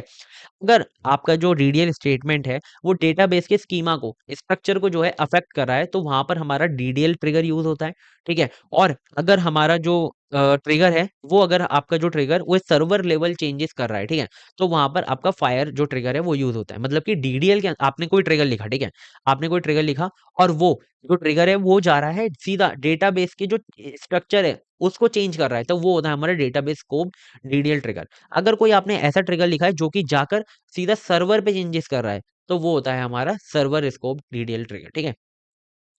अब हम आगे बढ़ते हैं, लोगोन ट्रिगर क्या होता है कि मतलब किसी बंदा कोई यूजर है, ठीक है, और यूजर ने आपकी वेबसाइट पे आके लॉगिन किया। अब लॉगिन होने के बाद क्या होता है, एक आपका सेशन क्रिएट होता है, ठीक है, आपको पता होगा लॉगिन करने के बाद क्या होता है, सेशन क्रिएट होता है। तो सेशन क्रिएट होने से पहले एक आप ट्रिगर लगाते हो जो कि लॉगिन करने के बाद यूजर को दिखाई देगा, इवेंट अकर होगा। और फिर क्या होगा, आपका जो सेशन है वो बाद में क्रिएट होगा ट्रिगर अकर होने से पहले, ठीक है। एक ट्रिगर अकर होने के बाद आपका जो है सेशन क्रिएट होगा, पहले क्या होगा, एक ट्रिगर जो है वो होगा, ठीक है। तो समझ में आ गया, लॉगिन आपके लॉगिन और सेशन से बीच में जो ट्रिगर आता है वो होता है हमारा लॉगिन ट्रिगर, वही यहाँ पे लिखा हुआ है, ठीक है। अगर हाँ ऑथेंटिकेशन फेल हो जाता है तो लॉगिन ट्रिगर नहीं होगा, क्योंकि लॉगिन होने के बाद पहले लॉगिन जब ही होगा जब आपका ऑथेंटिकेशन होगा, जब आपके पास आईडी पासवर्ड होगा, अगर नहीं हुआ तो नहीं होगा वो, ठीक है। फिर आता है हमारा CLR ट्रिगर। अगर बहुत ही ज्यादा हैवी कंप्यूटेशन है, ठीक है, रिक्वायरमेंट है हैवी कंप्यूटेशन की, या फिर आपको इंटरेक्शन करना है किसी भी आउटसाइड, ठीक है, एसक्यूएल के आउटसाइड ऑब्जेक्ट के साथ, तो आप CLR ट्रिगर को यूज करते हो, जिसे बोलते हैं कॉमन लैंग्वेज रन टाइम। और ये हमारे लिखे गए हैं using .NET languages such as C sharp या फिर VB.NET, ठीक है। तो इनके थ्रू ये लिखे गए हैं, क्लियर है। यहाँ पर अब मैं एग्जांपल भी देने वाला हूँ। ये 4 हमारे ट्रिगर होते हैं, पूरा थ्योरी कॉन्सेप्ट है, ठीक है। बस इसके अंदर एग्जांपल लिखकर आओगे ना तो एग्जामिनर खुश हो जाएगा, ठीक है। बट ये पूरा थ्योरी है, बट अगर आपको इतना भी पता हो गया तो बहुत अच्छी बात है, ठीक है। आगे बढ़ते हैं, हमारा एग्जाम्पल देखते हैं। तो हमने एक एग्जाम्पल लिखा है कि automatically update stock level after the sale scenario. अगर कोई सेल हो जाती है तो क्या करो, ऑटोमेटिकली जो स्टॉक्स हैं हमारे उन्हें अपडेट कर दो। जैसे कि हमारे पास 2 टेबल है, हमने ऊपर भी देखी थी कि 2 टेबल के अंदर क्या है कि एक के अंदर तो ये लिखा हुआ है कि क्या-क्या हमारे पास प्रोडक्ट जो हैं अवेलेबल है, ठीक है? ये हमारे पास एक टेबल है। एक हमारी है कि सेल टेबल है, जिसके अंदर हमें ये पता लगता है कि सेल कितनी अकर हुई है इन प्रोडक्ट्स की। तो देखो, यहाँ पर प्रोडक्ट आईडी है 1, इसका प्रोडक्ट का नाम है लैपटॉप, और एक हमारा स्टॉक है 50, ठीक है। हमारे पास 50 लैपटॉप जो है अवेलेबल है। अब क्या होता है कि जो सेल आईडी है ना, वो है 1, और प्रोडक्ट आईडी है 1, यानी कि जो लैपटॉप है वो हमारा 2 क्वांटिटी में क्या हो गया, सेल हो गया। अब दो लैपटॉप बिक गए, ठीक है। तो इसका मतलब क्या है, हमारे स्टॉक में लैपटॉप कितने होने चाहिए, 48 होनी चाहिए। बट यहाँ पर तो हमारे कितने दिखा रहे हैं, 50 दिखा रहे हैं। तो हमें यहाँ पर एक ट्रिगर लगाना है, जैसे ही हमारा जो सेल है उसके अंदर कुछ भी इंसर्ट होता है, तो क्या हो, हमारा ऑटोमेटिकली जो ये हमारा प्रोडक्ट है वो हमारा क्या हो जाए, अपडेट हो जाए, ठीक है। प्रोडक्ट जो हमारे टेबल है वो अपडेट हो जाए, उसके अंदर जो स्टॉक्स हैं वो हमारे अपडेट हो जाएं। तो हम इसी को हम लगाएंगे, ठीक है। कैसे लगाएंगे, चलो देखते हैं। तो यहाँ पर हमने जो ट्रिगर है वो बना लिया है। सबसे पहले हमने लिखा क्रिएट ट्रिगर, और हमने ट्रिगर का नाम लिख दिया अपडेट स्टॉक आफ्टर सेल। जैसे ही सेल होगी, मतलब सेल के अंदर कुछ इंसर्ट होगा तो ये अपडेट कर देगा स्टॉक को, ठीक है। तो हमने यहाँ पे लिखा आफ्टर इंसर्ट ऑन सेल। जैसे ही हमारा इंसर्शन हो सेल पर, ठीक है, कोई भी इंसर्शन मतलब एक हमारे ट्रिगर, ठीक है, मतलब कि कोई भी एक्शन परफॉर्म हो तो आपको ये करना है, ठीक है। ये ट्रिगर जो है वो परफॉर्म करना है। तो ये जो पूरा ट्रिगर है ना, ये आपको परफॉर्म करना है जैसे ही इंसर्शन परफॉर्म हो, ठीक है। तो ये वाला ट्रिगर कैसे स्टार्ट होगा, फॉर ईच रो, हर एक रो पे जाएगा, ठीक है। बिगिन करेगा अपडेट प्रोडक्ट, प्रोडक्ट जो टेबल है उसे अपडेट करेगा। Set stock equal to stock minus new dot quantity, ठीक है। मतलब कि जो हमारी एक हमारी किसकी थी, सेल की हमारी टेबल थी, एक हमारी प्रोडक्ट की टेबल है, ठीक है। तो क्या करो, जो हमारा स्टॉक है, ठीक है, जो प्रोडक्ट टेबल के अंदर स्टॉक है उसको किसके इक्वल कर दो, हमारी जो सेल के अंदर जो हमारी क्वांटिटी है ना, उसके स्टॉक माइनस क्वांटिटी कर दो, ठीक है। जो भी आपकी सेल के अंदर क्वांटिटी जो जितनी सेल हुई है उसके साथ स्टॉक को क्या कर दो, माइनस कर दो। माइनस कर दिया, फिर क्या करो, और कहां पर माइनस करो, जहां पर हमारी जो प्रोडक्ट आईडी है वो इक्वल हो, ठीक है। प्रोडक्ट आईडी भी तो इक्वल होनी चाहिए, वरना ऐसा हो जाए कि बिके लैपटॉप और आपने कीबोर्ड को जो है अपडेट कर दिया, ठीक है, ऐसा भी नहीं होना चाहिए। सो देखो यहाँ पर अब हम देखते हैं कि कैसे ये अपडेट करेगा। तो इस एग्जाम्पल से समझते हैं कि कैसे उसने अपडेट किया होगा ट्रिगर ने। तो जैसे कि हमारे पास एक बिफोर जो हमारी टेबल है वो ये है, ठीक है, जिसके अंदर लैपटॉप है 50 एंड फोन है हमारे 100। लैपटॉप की आईडी ये है और लैपटॉप फोन की आईडी ये है। तो हमने एक यहाँ पर इंसर्ट किया सेल के अंदर, हमारी जो सेल है ना उसके अंदर हमने इंसर्ट किया कि sale ID, product ID and quantity, तो 2 1 एंड 2, ठीक है। तो सेल आईडी 1 है, प्रोडक्ट आईडी हमारी 1 है, सॉरी सेल आईडी 2 है, एंड प्रोडक्ट आईडी लाइक 1 है, और हमारी जो क्वांटिटी है वो है 2, ठीक है। अब हमने ये इंसर्ट किया तो इसकी वजह से क्या होगा, ट्रिगर अगर होगा। तो ट्रिगर क्या कर रहा था, सबसे पहले हर एक रो के पास जाएगा, किसके अंदर, प्रोडक्ट के अंदर। तो पहली रो के पास जाएगा और क्या करेगा, प्रोडक्ट आईडी देखेगा। अगर प्रोडक्ट आईडी इसके साथ मैच हो गई, प्रोडक्ट आईडी क्या है, इसकी 1 है और इसकी भी 1 है, तो इस पे क्या करेगा, वो ट्रिगर को अकर करेगा। क्या लिखेगा, वो देखेगा स्टॉक जो है आपका, स्टॉक जो पहले था, स्टॉक कितना था, 50 था, तो स्टॉक इक्वल टू क्या कर देगा, स्टॉक माइनस क्वांटिटी, ठीक है। तो क्वांटिटी कहाँ पर है, यहाँ पर है 2, और स्टॉक यहाँ पर कितना है 50, ठीक है। 50 माइनस 48 कर 50 माइनस 2 कर देगा, क्वांटिटी कितनी है हमारी 2 है, ठीक है। तो 50 माइनस 22 कर देगा तो क्या आ जाएगा हमारा 48 आ जाएगा, अपडेट हो गए। तो देखो अपडेट हो गए 48 आ गया। इसके पास जाएगा, इसके पास जो है कोई अभी प्रोडक्ट हमें आईडी मिली नहीं है सेल के अंदर, तो वो इसे अपडेट नहीं करेगा, यहीं पे रुक जाएगा। तो हमारा देखो अपडेट होने के बाद ऐसा हो जाएगा प्रोडक्ट टेबल। क्लियर है ना? आई होप बहुत अच्छे से समझ में आ गया होगा। ये वाला जो हमारा ये वाली जो हमारी पूरी की पूरी जो यूनिट थी, यूनिट 2, वो काफ़ी ईज़ी है, ठीक है? इतनी कोई हार्ड नहीं है यूनिट 2, बस इसके अंदर जो आपको क्वेरीज़ हैं, वो आपको लिखनी आनी चाहिए, तो आपका काम हो जाएगा, ठीक है? तो यूनिट 2 आई होप बहुत अच्छे से समझ में आ गई होगी, और अब कोई भी आपको परेशानी नहीं होगी। अगर कोई भी परेशानी आ रही है, ठीक है? तो वो पता है क्या है कि आपको लेंथी वीडियो देखनी पड़ेगी, ठीक है? तो थोड़ा-सा टाइम आपको देना पड़ेगा। यहाँ पर क्या है, यहाँ पर आपके मोस्ट इम्पोर्टेंट टॉपिक है, वो भी मैंने बहुत डिटेल में कराए हैं, जो इम्पोर्टेंट टॉपिक है। ऐसा नहीं है कि जल्दी-जल्दीबाजी में करवा दिए, सारे इम्पोर्टेंट टॉपिक बहुत डिटेल में कराए हैं, ठीक है? तो आपको लेंथी वीडियोस जो हमारी सॉरी वन शॉट जो वीडियोस है जिसके अंदर कंप्लीट सिलेबस है, पीवाईक्यूज हैं, वो आपको डिस्क्रिप्शन में उनका प्लेलिस्ट मिल रही होंगी, ठीक है। इसकी यूनिट 1 भी अगर आपने देख ली तो बहुत अच्छी बात है, नहीं देखी है तो प्लीज़ देख लेना, और प्लीज़ एक प्यारा सा कमेंट करके जाना कि आपको कैसी लगी वीडियो, और वीडियो को लाइक कर देना अगर वीडियो अच्छी लगी है तो, और चैनल को सब्सक्राइब कर लो, ऐसे और कंटेंट के लिए बहुत बढ़िया-बढ़िया कंटेंट आता रहता है, ठीक है।